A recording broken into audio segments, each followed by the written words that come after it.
me apresentar primeiro. Meu nome é Luiz Novo. Eu não sei usar esse negócio aqui, aparentemente. Meu nome é Luiz Novo. Eu sou fundador de uma empresa chamada Supernova Labs. E a Supernova ela é um laboratório de inovação de produto. Então, o que a gente faz lá, a gente trabalha tanto com fundos de investimento e suas startups, e empresas grandes também, ajudando essas empresas na difícil tarefa de encontrar um caminho dentro da inovação. Então, encontrar como é que a gente pensa, como é que a gente desenvolve, como é que a gente valida os nossos produtos num ambiente onde tudo muda, como disse aí o nosso palestrante anterior. Um pouquinho antes de fundar a Supernova, eu fui CTO em algumas empresas, então o meu background ele é técnico. Eu comecei como desenvolvedor, me apaixonei muito pela área de produto, pelas áreas de negócio, e fui convidado para passar um tempo no Vale do Silício. Eu fiquei 3 anos lá trabalhando para uma empresa. E foi ali no Vale que eu aprendi sobre uma metodologia chamada Lean Startup, que depois eu trouxe para sempre aqui na minha carreira. Vocês já ouviram falar de Lean Startup? Vocês podem levantar a mão só, quem já ouviu? Só para eu ter uma ideia. Esse lado aqui está manjando mais, hein? É melhor misturar um pouquinho aí. Então, Lean Startup foi criado por um nerd que nem eu também. Ele também era CTO de uma empresa, chamado Eric Ries. E o que o Eric fez foi, depois de gastar alguns milhões de dólares na empresa dele, e no dia que ele colocou o produto no ar, ele viu que ninguém se interessava pelo que ele fez, ele começou a se questionar se não tinha um jeito melhor e mais barato de inovar. E ele criou uma metodologia que é muito simples. Ela é baseada na experimentação. Então, a base do Lean Startup é que você não precisa esperar 2 anos para saber se essa sua ideia vai dar certo ou não. Com 2 semanas, 3 semanas de trabalho, você consegue gerar um protótipo, por mínimo que seja, levar na frente do seu potencial cliente, ouvir o feedback dele, trazer isso de volta, iterar e fazer isso repetidas vezes. Então, esse pensamento do Eric, essa metodologia que ele trouxe, que ele importou da Toyota, do Lean Manufacturing, né, que mais gente deve conhecer, que são metodologias para evitar o desperdício. Essa é a grande ideia. Se a gente não sabe como as pessoas vão reagir com esse novo app que a gente está fazendo, por que a gente vai gastar 1 ano fazendo o app antes de descobrir? Por que a gente não mostra para as pessoas a primeira versão desse app, o primeiro protótipo dele, e já entende logo de cara se faz sentido ou não faz? Né? Então, ele criou uma estratégia de você sempre validar o seu produto em cima das hipóteses mais arriscadas. Quais são as coisas mais arriscadas sobre esse produto e como é que eu testo isso o mais rápido possível para evitar o desperdício? E como eu falei, eu me apaixonei pela ciência de desenvolvimento de produto. E desde então, a gente já fez mentoria, consultoria, parceria, já trabalhamos com mais de 100 empresas, com mais de 100 times de desenvolvimento de produto. E uma das coisas que a gente sempre se perguntou era o que diferencia um time que faz um grande produto inovador, que dá muito certo, de um time que não faz. E quando a gente começou a fazer essa pesquisa, a gente imaginava que a capacidade técnica era fundamental, quanto dinheiro eles tinham era fundamental.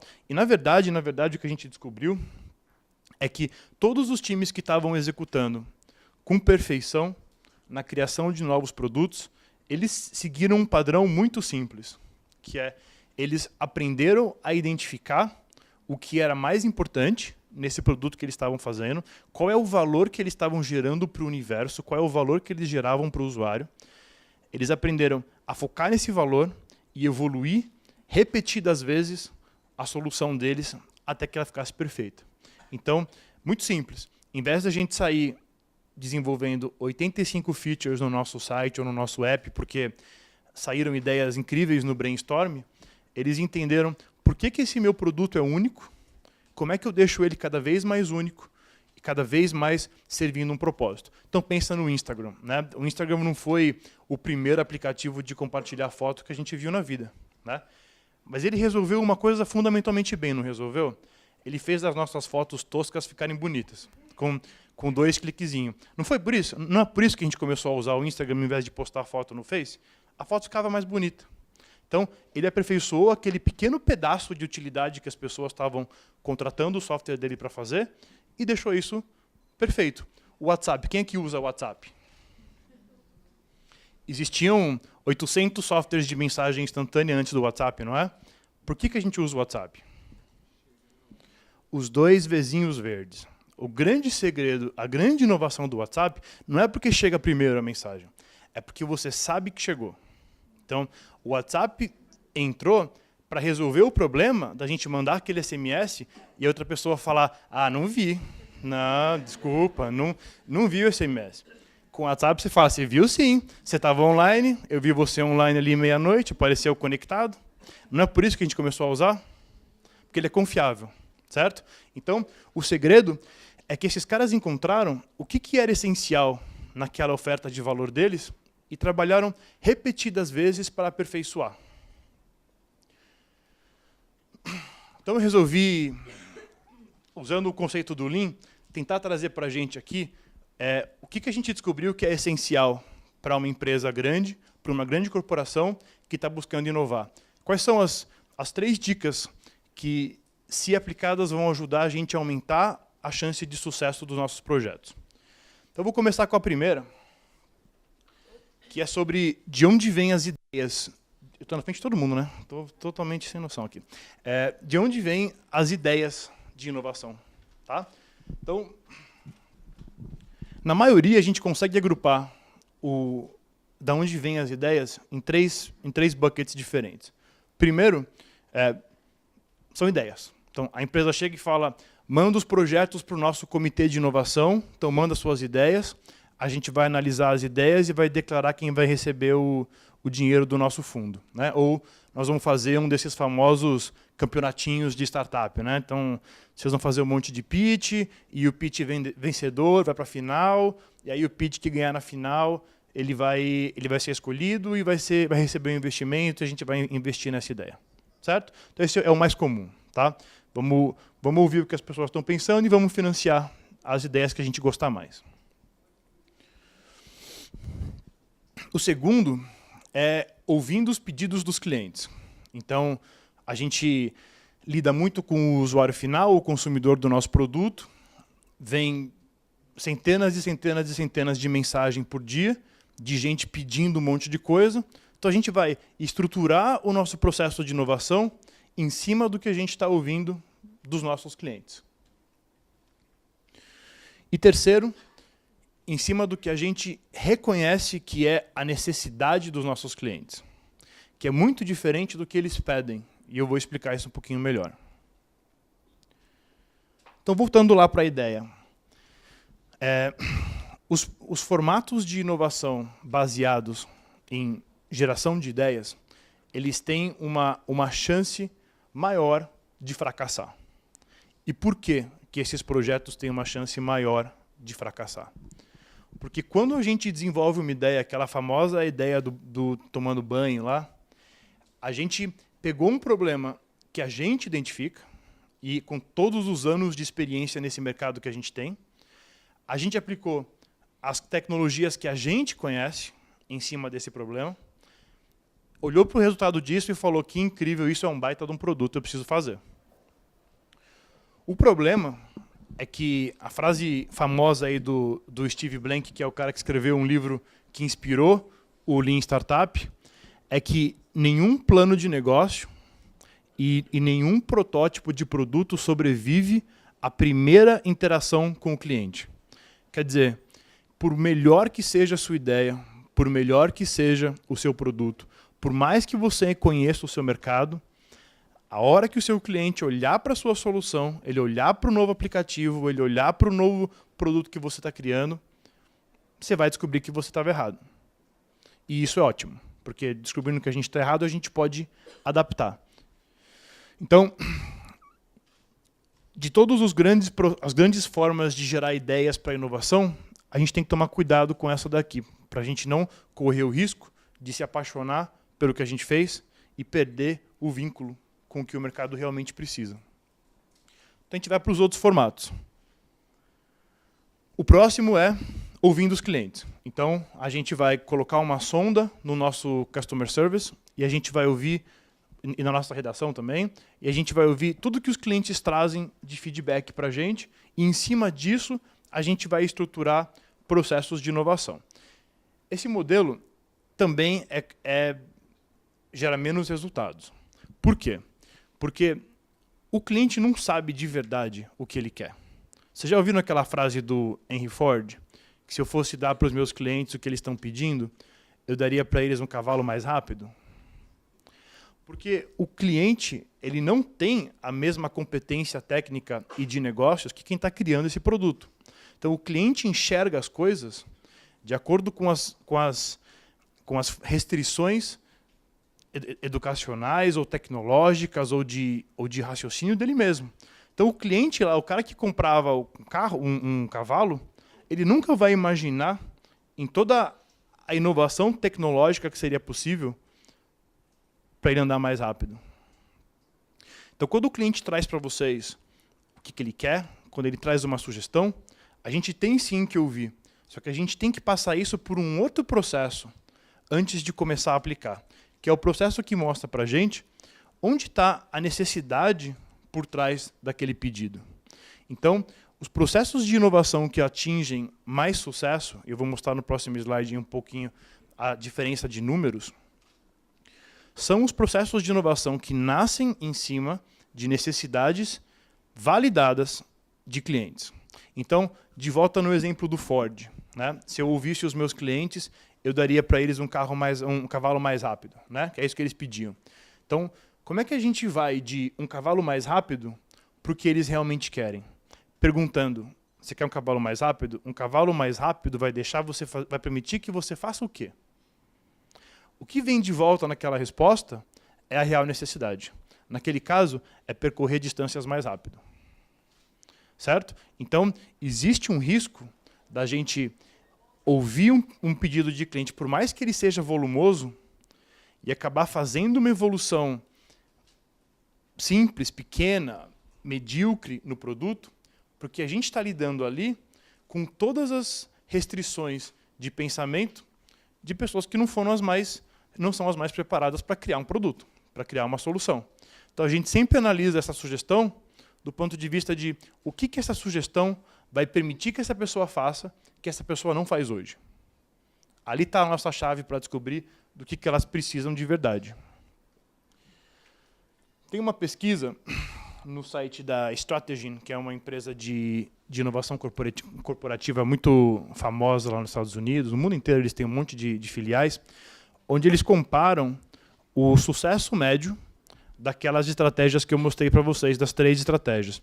E enquanto a média de sucesso de projetos de inovação é de 17%, quer dizer, a gente tem 83% de projetos que falham em atingir os objetivos iniciais de quando eles foram criados. Quando a gente aplica as três dicas que a gente vai mostrar para vocês aqui nessa palestra, a gente atinge uma média de 80%. Quer dizer, então pensando um pouco em Lean, em essencialismo, a ideia é quais são as coisas que se a gente sempre mantiver como disciplina na nossa busca pela inovação, vão deixar a gente uma empresa com maior sucesso, com mais efetividade. Então a primeira delas era essa, que toda inovação ela deve ser sempre fundamentada em necessidades reais de usuário. Não nas nossas ideias incríveis e não no que a gente está ouvindo eles falarem no call center ou no Twitter, certo? Mas o que a gente descobriu que eles precisam de verdade. Legal? Vamos para a segunda. Na segunda eu vou explicar um conceito chamado Jobs to be Done. Quem aqui conhece Jobs to be Done ou Clayton Christensen? Aí sim, hein? Então, Clayton Christensen, ele é um professor e pesquisador de Harvard. Tá? Ele faz muito tempo que ele estuda o que faz empresas terem sucesso e inovarem com qualidade. Então, ele tem uma dezena de artigos publicados aí na Harvard Business Review. Eu recomendo absolutamente todos eles. Ele tem uns 10 livros. Eu recomendo absolutamente todos eles. Não tem como vocês não curtirem as teorias que esse cara traz nesse livro. E a mais importante aqui para hoje é chamada de Jobs to be Done. O que ele diz com essa teoria? Ele diz que as pessoas, elas não compram produtos, elas contratam produtos para realizarem um trabalho para elas, um job para elas, certo? E aí vem aquele exemplo de você não compra uma broca, você compra um buraco na parede. É isso que você quer. Você quer um buraco na parede, você não quer a broca. Quando ele explicou essa teoria, ele contou um exemplo de quando a consultoria dele foi contratada para aumentar vendas de milkshake. Então, fast food grande contratou a consultoria do Clayton para vender mais milkshake. E eles foram lá e fizeram uma porrada de focus group, ouviram centenas de usuários de milkshake, adulto, criança, fizeram uma porrada de mudança no produto, deixaram ele mais grosso, com mais chocolate, mais pedaçudo, menos pedaçudo, e não mudou nada a venda de milkshake.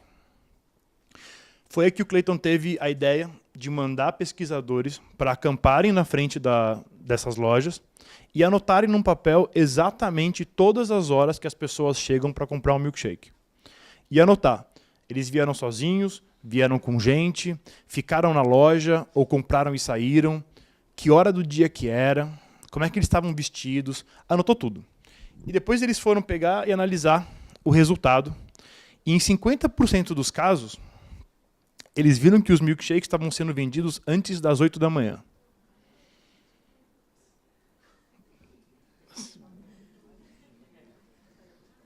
Sempre por pessoas que compravam o milkshake, saíam da loja e entravam no carro.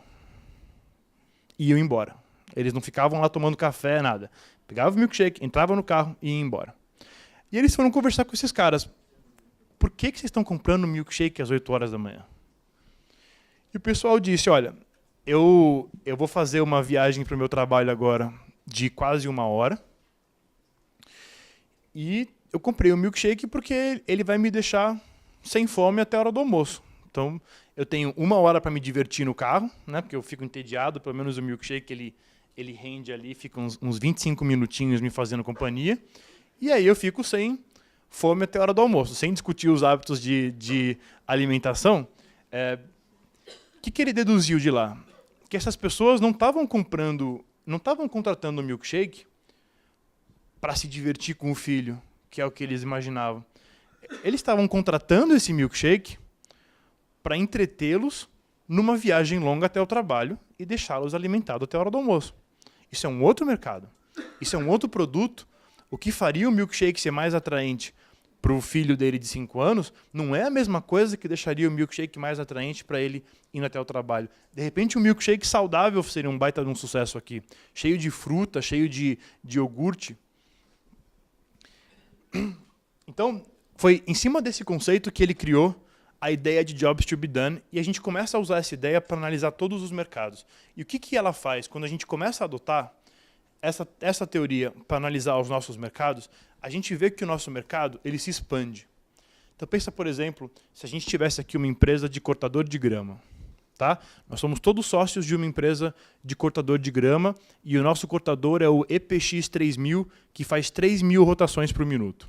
E a gente faz a nossa reunião de board falando do nosso concorrente, que é o pessoal do SPX 4000, que faz 4.000 rotações por minuto. Certo? E a gente passa meses e meses e meses obcecados com tudo que a gente pode fazer para acabar com o SPX 4000.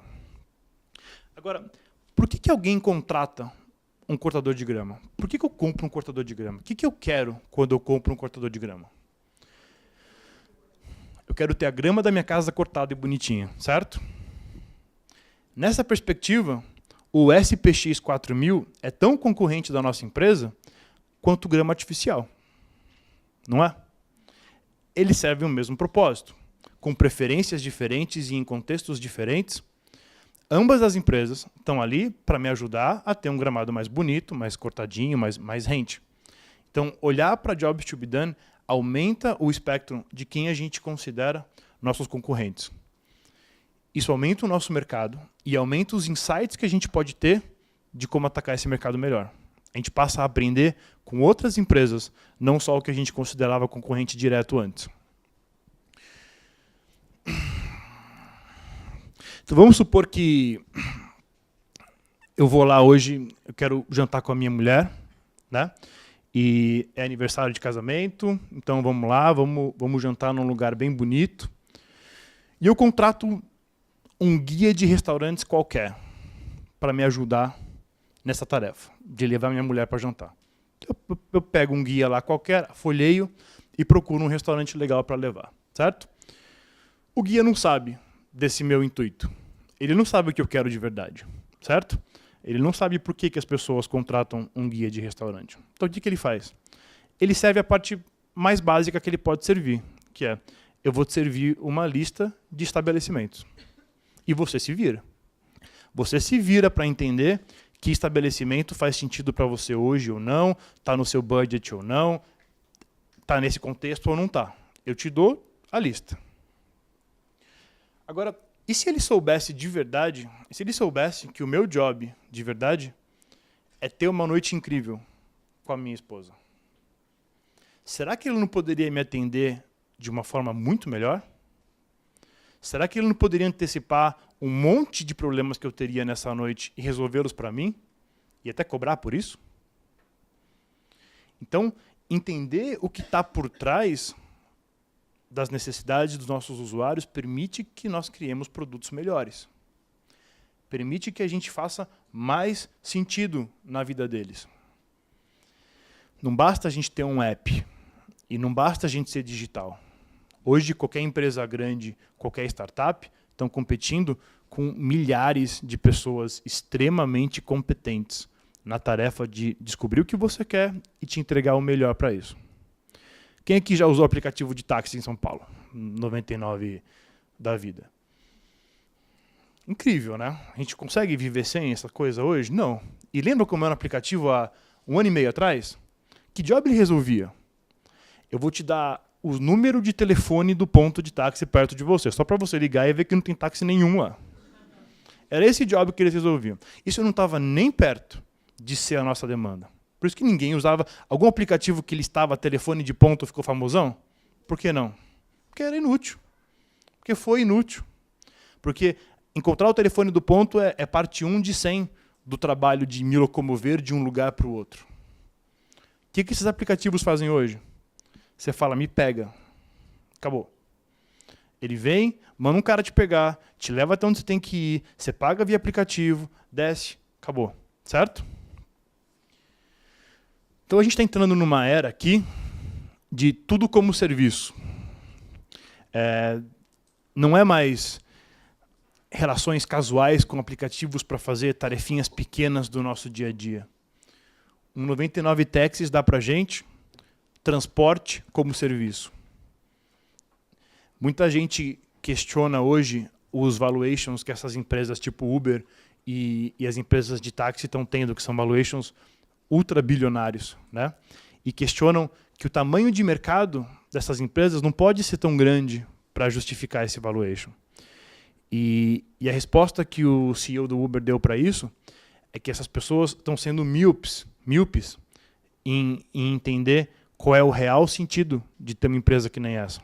Talvez daqui a pouco a gente não tenha mais que ter carro. A gente não precisa mais ter carro. Você chama, o motorista está na sua porta, abre a porta para você, um carro ultra confortável, te leva até onde você quer, você desce, não tem que estacionar, você não tem que pensar em nada disso. E se a gente não tivesse mais carro? Quanto a gente gasta por mês para ter um carro? Todo mundo já fez essa conta uma hora, certo? Então, táxi é caro? Não é tão caro, faz a conta. Às vezes dá no mesmo. Então, eles estão indo para cima de transporte como serviço. Você não precisa mais se preocupar com o seu transporte. Você paga para a gente que a gente se preocupa. Tá? Então, para fechar aqui, Jobs to be done, o que a gente quer fazer é olhar para os objetivos desse usuário. Então, a gente começou na primeira dica falando de necessidades, né? Sempre pautar o nosso trabalho em cima de necessidade. Quando a gente encontra uma necessidade, qual é o objetivo? O que essa pessoa vai considerar o sucesso daquele trabalho.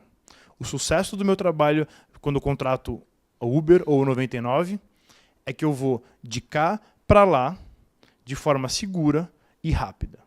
Certo? Esse é o meu objetivo.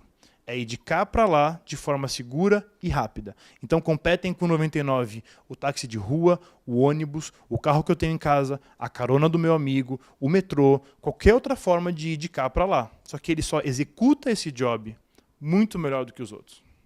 E se eu puder pagar por isso, eu vou pagar. Legal? Então, jobs to be done. Terceira. E essa daqui é talvez a mais importante. Quando a gente começa a inovar, quando a gente vê empresas grandes querendo inovar, e a gente participou de vários projetos com multinacionais ou empresas muito fortes localmente lá na Supernova, a gente vê uma dúvida sobre onde que a gente atua, né? Tipo, a gente é uma empresa tão grande, a gente tem tanto recurso, a gente pode fazer tanta coisa. Como é que a gente prioriza, como é que a gente define dessas coisas que a gente pode fazer as que vão gerar mais valor para a nossa organização, né?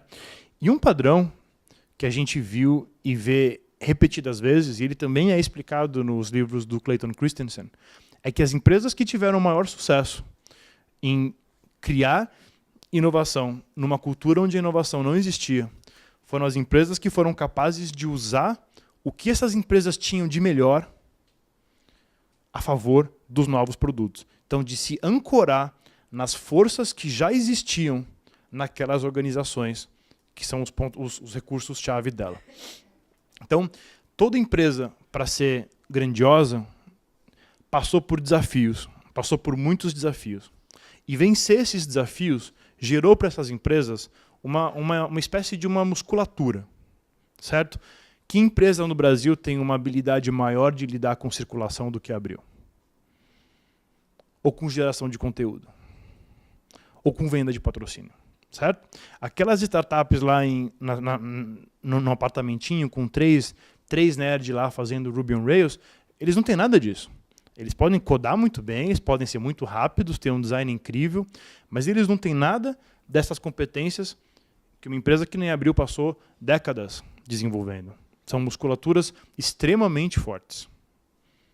São competências que vocês têm incríveis, que toda startup daria tudo para ter. A reputação que as marcas de vocês têm. Se uma revista só fala alguma coisa, é verdade. Para o Brasil inteiro é verdade. Então, como é que a gente usa isso para ajudar aquelas pessoas a executar os jobs das vidas delas melhor? Como é que a gente junta essa capacidade incrível de produzir conteúdo? De pôr esse conteúdo na frente dos outros, em contexto, com inteligência, para essas pessoas terem mais sucesso na vida delas. Então, você sempre tem aquele coração, você sempre tem aquela coisa que ou é um recurso-chave que só essa empresa tem, então a gente tem o maior centro de distribuição na América Latina, ou a maior malha de logística, blá, blá, blá, ou uma competência incrível de produzir conteúdo. E você aplica isso em todos os produtos que saem do seu laboratório de inovação. Isso vai dar para todos os seus produtos uma diferenciação que eles chamam de unfair advantage. É uma diferenciação injusta. Que quando vocês chegarem na briga com uma startup que está começando, os caras vão falar, pô, isso não é justo. Né? Eles estão usando um recurso do qual eu não tenho acesso. Não é funding que faz a diferença. Não é dinheiro. Não é tecnologia. É o que a gente tem para trazer para esse jogo que deixa a gente muito mais preparado do que essas startupzinhas que estão nascendo aí. Essa é a diferença. Se vocês ancorarem o trabalho de inovação em cima disso, e das outras duas dicas, a gente vai diminuir muito o risco de trabalhar em projetos que não fazem sentido ou que não vão gerar resultado, que não vão gerar engajamento. Vou dar um exemplo esdrúxulo. Né? A gente é um banco. Tá? Então todo mundo aqui é sócio, diretor e gerente de um banco. E aí, nos nossos Innovation Days, vem uma ideia da gente fazer uma rede social. Por que não? Uma rede social onde as pessoas falam sobre dinheiro, sobre investimentos, sobre quanto elas ganham de salário, sobre onde elas gastam o dinheiro delas. Será que vai dar certo? Será que vai dar certo um banco sustentar, um banco trazer um projeto de rede social? Não sei, mas provavelmente não. Né? Chutaria que não. Por quê? Quando a gente vai para o banco, a gente está confiando coisas importantíssimas para a gente, o nosso patrimônio, o futuro da nossa família. O que um banco passa para a gente de mais importante nesse momento é segurança e privacidade. Essa é a minha relação com o meu banco. Eu espero segurança, confiabilidade e privacidade. Eu não espero pirotecnia técnica e eu não espero ambiente social para encontrar gente nova. Eu espero que eles continuem executando o melhor trabalho do mundo em proteger meu patrimônio e garantir que eu tenho acesso a ele quando eu precisar. Certo? Então a gente tem que levar em conta as coisas-chave que nós temos e como as pessoas percebem a nossa marca para criar um produto de inovação que tenha mais chance de dar certo. A Comcast é uma empresa gigantesca nos Estados Unidos. Metade dos americanos usam a TV a cabo deles. É TV a cabo, internet, aquele trio normal, né? TV a cabo, internet e telefonia. E a Comcast agora, nessa onda de internet das coisas, lançou um produto de segurança para casa. Alarme, controle de acesso para minha casa, câmera espalhada pelos cômodos da minha casa. E está indo super bem. Tanto que as concorrentes teleco dela estão fazendo a mesma coisa. Por que para uma empresa que nem a Comcast fazia muito sentido lançar um sistema de segurança para casa? Então, primeiro, eles já estão dentro de metade das casas dos Estados Unidos. Todas as startups que estão concorrendo com eles nesse mercado não estão. Eles estão. Segundo, eles têm uma capacidade de comercializar produtos e de cobrar o usuário. Eles já têm um acordo de billing. O cara já paga todo mês. Já configurou o cartão de crédito. E o cara não cancela. Você vai cancelar a internet, a televisão e a telefonia da sua casa? Então, por que não usar toda essa musculatura que eles já têm desenvolvido e colocar novos serviços em cima? É por isso que dá certo. Porque eles se ancoram em capacidades que deixam eles mais preparados para competir do que as empresas que estão entrando nesse mercado.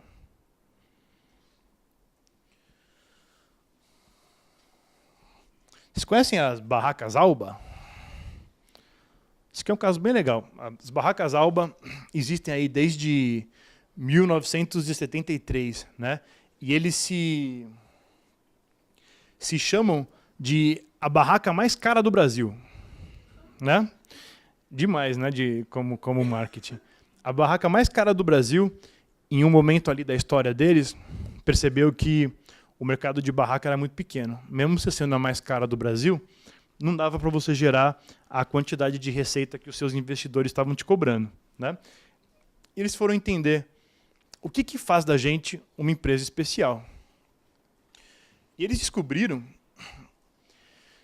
que a razão para as pessoas pagarem o preço da barraca mais cara do Brasil para ter uma barraca da Alba é que podia estar caindo o mundo que a barraca da Alba não molhava lá dentro.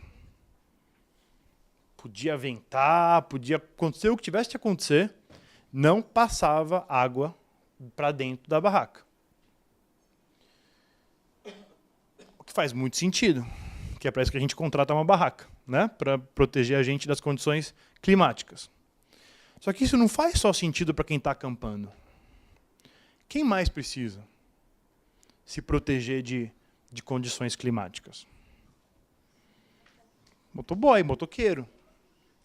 A Alba hoje vende uma linha completa de roupa, bota, capa,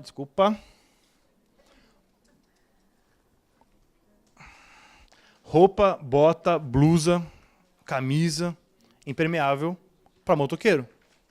Então, a gente pegou aquela coisa que a gente já fazia muito bem e que todo mundo reconhece a gente por ser o melhor em, e vamos aplicar isso agora para outros jobs, para outros clientes, em outros segmentos. É assim que a gente inova. É assim que a gente inova, persistindo o valor da marca e persistindo as diferenças competitivas que a gente tem para trazer para esse jogo. E aí o último exemplo, Nike, né? A Nike começou com um produtinho só, que era tênis de corrida, né? E aí eles foram desdobrando esse portfólio de tênis de corrida para tênis de basquete, de tênis de corrida para camisa de corrida, de camisa de corrida para camisa de futebol, de camisa de futebol para bola de futebol, e eles foram desdobrando, desdobrando e desdobrando um portfólio de produtos ao longo dessas décadas aí que eles existem. Agora, pelo que a gente reconhece a Nike? A gente olha para esse símbolo e a gente pensa em inspiração. A gente pensa em motivação. A Nike criou não só o produto, não só a marca, não só a estratégia de branding, mas a Nike passa para a gente a impressão de que a gente pode ser atleta também. Afinal, a gente tem um corpo. E afinal, é só fazer. Né? E além dos projetos óbvios que a gente poderia esperar de uma empresa que nem a Nike, que é inovar aqui, inovar ali, e o cadarço que não desamarra, e o salto que tem mais borrachinha do que o outro. Além de tudo isso daqui, a gente vê a Nike trazer hoje um projeto de uma band. Né? Você já viu nesses bands que medem a nossa atividade física? Então, por que a Nike vai fazer uma band? A Nike não é uma empresa de eletrônica. Né? Eles não são uma empresa desse tipo de produto, mas isso tem tudo a ver com o que é uma competência core da marca, que é inspirar as pessoas a fazerem esporte. Então, hoje eu não sei se vocês sabem, mas se vocês quiserem criar uma empresa disso, custa $50 a unidade e você importa da China. Né? Você importa a pulseirinha, ela mede quantos passos o cara deu, ela mede tudo que todas medem. Beleza? Depois você constrói o software que lida com o usuário. Então, por que a Nike vai entrar no mercado que qualquer pessoa com $50 pode entrar? Porque eles acham que eles têm uma diferenciação que ninguém tem. A Nike é capaz de fazer a gente acordar, botar um tênis e correr. Aquela startup com 3 pessoas lá programando Ruby on Rails, talvez não. Então, quando eles criaram o produto, não só eles fizeram de um jeito que funcionasse, né, com todo o ecossistema, mas eles criaram uma pulseira que nenhum outro cara criou. Porque eles entenderam que não basta medir. Não basta eu dizer para você que você precisa correr todo dia para você perder essa barriga. Não adianta, a gente sabe disso, não sabe? A gente já ouviu 85 vezes. Todo mês a gente ouve isso. Então, não é eu olhar para uma pulseira e ela me dizer que eu andei 4.000 passos, que eu sou um cara mais saudável. Eu nem sei se 4.000 passos é o número certo de uma pessoa saudável. Então, o que esse cara faz? Esse cara está acompanhando você durante o seu dia e ele diz, hoje você não está muito ativo. Por que você não vai a pé em vez de carro para o trabalho? Ou, se você der uma volta aí com o seu cachorro, você vai completar o seu target de passos do dia. Ou, você não está dormindo muito bem. Vamos tomar menos café à noite? Então, o que eles entenderam que é o valor que eles podem trazer para o mundo? Não é medir o nosso passo. É inspirar a gente a fazer atividade física. É colocar a gente para fora da porta, bater a porta atrás e falar, agora corre. Certo? E é esse o valor que eles tentam trazer para os produtos que eles criam, mesmo quando eles são aparentemente commodities, que é o caso da pulseirinha. Até o suco do bem já tem uma pulseirinha hoje. Então, assim, não é uma tecnologia inalcançável. Né?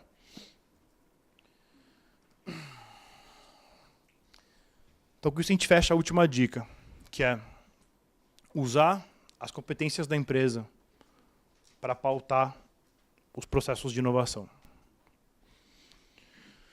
Legal? Então, fechando aqui, vamos trabalhar em cima de ideias sim e de pedidos sim, mas vamos fazer o esforço para entender que necessidades das pessoas essas ideias resolvem.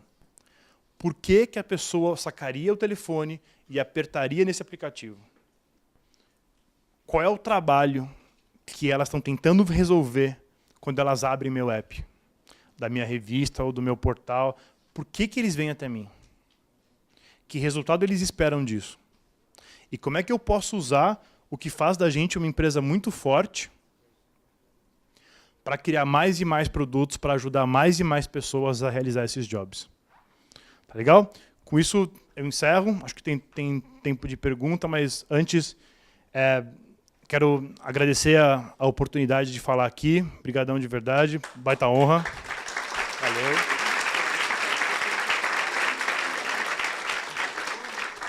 E como cliente de vocês há décadas, assim, eu tenho uma história com a Abril que praticamente todo brasileiro tem, né? Vocês me ensinaram a pensar que nem adulto, vocês me ensinaram a achar coisas super interessantes para contar na escola, vocês me ensinaram a ficar por dentro das coisas que me interessavam. Então, como brasileiro, como um cara que tem uma relação super especial com a Abril, espero ver milhares de produtos inovadores de vocês para vocês continuarem fazendo parte da minha vida e do resto do Brasil.